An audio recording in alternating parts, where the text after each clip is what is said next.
ഒരു കാര്യം നേടിയെടുക്കാൻ വേണ്ടി ഒരു പൂജ നടത്തുക, അല്ലെങ്കിൽ ഏതെങ്കിലും ഒരു ലക്ഷ്യം നേടിയെടുക്കാൻ വേണ്ടി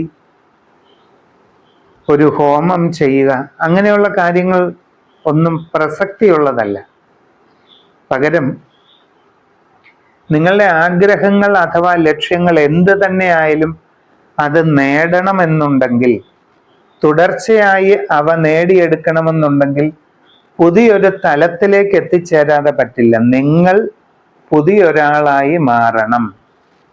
അതായത് നിങ്ങളുടെ ആഗ്രഹാഭിലാഷങ്ങൾ നേടാൻ കഴിയുന്നത് ജീവിതത്തിൽ ഒരു വഴിത്തിരിവിൻ്റെ ഘട്ടം എത്തുമ്പോഴാണ്.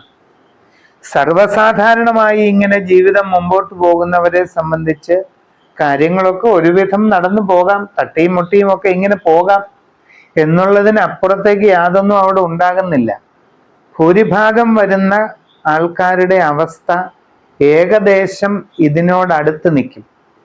ഒരുവിധമൊക്കെ കാര്യങ്ങൾ മുമ്പോട്ട് പോകുന്നു, വലിയ കുഴപ്പമില്ലാതെ മുമ്പോട്ട് പോകുന്നു. ആ ഒരു നിലയിലാണ് കാര്യങ്ങളുടെ അവസ്ഥ നിൽക്കുന്നത്. എന്നാൽ നമ്മൾ ആഗ്രഹിക്കുന്ന ഓരോ ലക്ഷ്യങ്ങളും